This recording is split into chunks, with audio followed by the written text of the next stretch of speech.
Baik, kita lanjut ya. Kereta relasi Bogor ke Tanah Abang dan Jatinegara juga sebaliknya untuk sementara waktu tidak dapat dilakukan. Kereta relasi Bogor dan Bekasi menuju Jakarta Kota sebagian hanya dapat beroperasi sampai Manggarai dan sebagian tetap melanjutkan perjalanan sampai Jakarta Kota. Bagi pengguna jasa yang tidak dapat menunggu dapat melakukan pengembalian tiket pada loket stasiun dan dihimbau untuk menggunakan mode transportasi lain.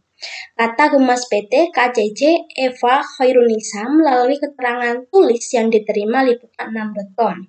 Dia juga meminta penumpang memperhatikan keselamatan dengan tidak memaksakan diri naik kereta apabila kereta sudah penuh. Mohon dapat menunggu perjalanan selanjutnya. Nah, tanda petik ini merupakan kalimat langsung ya anak-anak. Ini ada ujar Eva seperti itu. Selanjutnya yaitu kita akan menganalisis unsur-unsurnya dulu, biar kalian tidak lupa ya. Nah, yang pertama yaitu unsur-unsur berita 5W plus 1H, what yaitu apa kereta arah Jakarta Kota hanya sebagian yang beroperasi.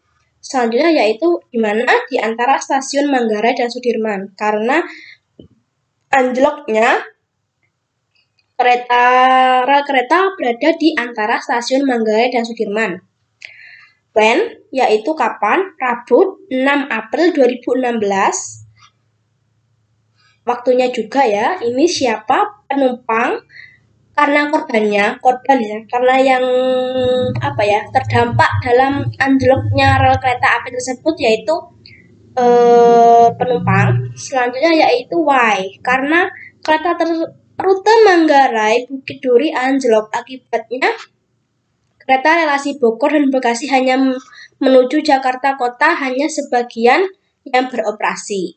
Dan di sini hal ceritakan kembali karena kereta rute Manggarai anjlok di stasiun Manggarai Sudirman. Kejadian ini terjadi pada tanggal ini akibatnya penumpang kereta api tidak dapat menunggu menggunakan transportasi lain dan dapat membatalkan tiket kereta. Nah, kalian bisa baca sendiri, nanti saya akan bagikan PPT-nya ya. Nah, di sini analisis struktur. Ini yang terpenting. Ini yang kalian akan kerjakan. Ya, kalau sudah lihat ini, dilihat baik-baik gimana Ibu dalam menganalisis ya Nana. Jadi kalian tidak salah lagi. Ada yang masih menulis ulang berita, ada yang membuat pertanyaan dari berita, itu salah. Yang benar yaitu dianalisis, tapi alhamdulillah sudah banyak yang benar, tapi masih ada yang salah. Bisa tanya temannya ya. Yang pertama yaitu lead atau kepala berita. Lead ya, mungkin bacanya. Kereta anjlok dengan nomor KA 2473 rute Manggarai Bukit Duri terjadi di antara stasiun Manggarai Sudirman. Rabu 6 April 2016 sekitar pukul 15.16 waktu Indonesia Barat.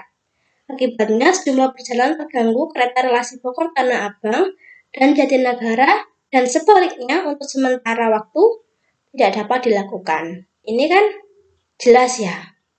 Ada apa? Ada kereta anjlok kapan? Tanggal ini, bulan ini, jam berapa? Di mana? Ya kan? Dan akibatnya apa? Seperti itu sudah jelas. Orang baca ini nggak jelas, tapi kan belum detail seperti itu. Soalnya yaitu tubuh atau berita. Tubuh berita atau body. Kereta relasi Bogor dan Bekasi menuju Jakarta Kota sebagian hanya dapat beroperasi sampai Manggarai dan sebagian tetap melanjutkan perjalanan sampai Jakarta Kota. Bagi pengguna jasa yang tidak dapat menunggu dapat melakukan pengembalian tiket pada loket stasiun dan dihimbau untuk menggunakan moda transportasi lain. Kata Humas PT KCC Eva Khairunisa melalui keterangan tertulis yang diterima liputan6.com. Selanjutnya yaitu ekor berita. Dia juga meminta penumpang memperhatikan keselamatan dengan tidak memaksakan diri naik ke kereta apabila kereta sudah penuh. Nah, sebenarnya kan ekor berita ini kan tidak usah diungkapkan juga tidak apa-apa, tapi diungkapkan juga menambah pelengkap juga tidak apa. karena tidak mengubah bentuk atau tidak mengubah berita itu. Jika ekor berita itu tidak ada ataupun ada seperti itu. Selanjutnya yaitu contoh analisis kaidah. Nah, ini saya mengambil dari contoh buku paket ya, agar relate atau sesuai dengan kalian. Nah, kalian bisa lihat di buku paket yang telah diberikan oleh sekolah yang warna hijau ini anak-anak ya.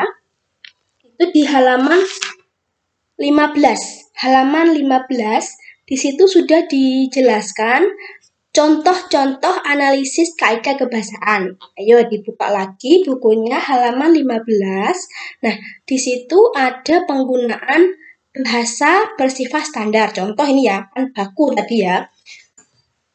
Penggunaan bahasa bersifat standar. Hal ini untuk menjembatani pemahaman banyak kalangan. Nah, dibaca sendiri di situ. Contohnya, masyarakat, wisatawan, dan pendaki tidak diperbolehkan mendaki dan beraktivitas dalam radius 2 km dari kawah Gunung Selamet, paparnya. Nah, ini bahasa baku karena orang bisa memahami dengan baik apa yang mau diucapkan. Selanjutnya yaitu penggunaan kalimat langsung sebagai variasi. Nah, ini ditandai dengan tanda petik 2. Tanda petik sebelum meletus sampai dengan terekam itu juga namanya kalimat langsung. Nah, di buku paket itu ada banyak contoh. Kalian bisa mempelajari di situ. Berarti tugas kalian yaitu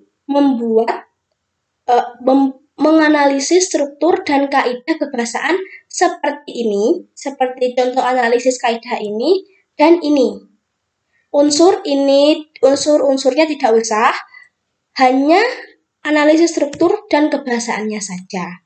Ya, semoga kalian dapat memahami pembelajaran dalam bentuk video ini. Ibu harap kalian bisa memahami ya. Jika ada yang ditanyakan, silahkan menghubungi Ibu. Dan selamat belajar, jaga kesehatan.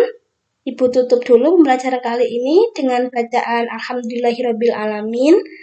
Selamat pagi, siang, sore, atau malam. Wassalamualaikum warahmatullahi wabarakatuh.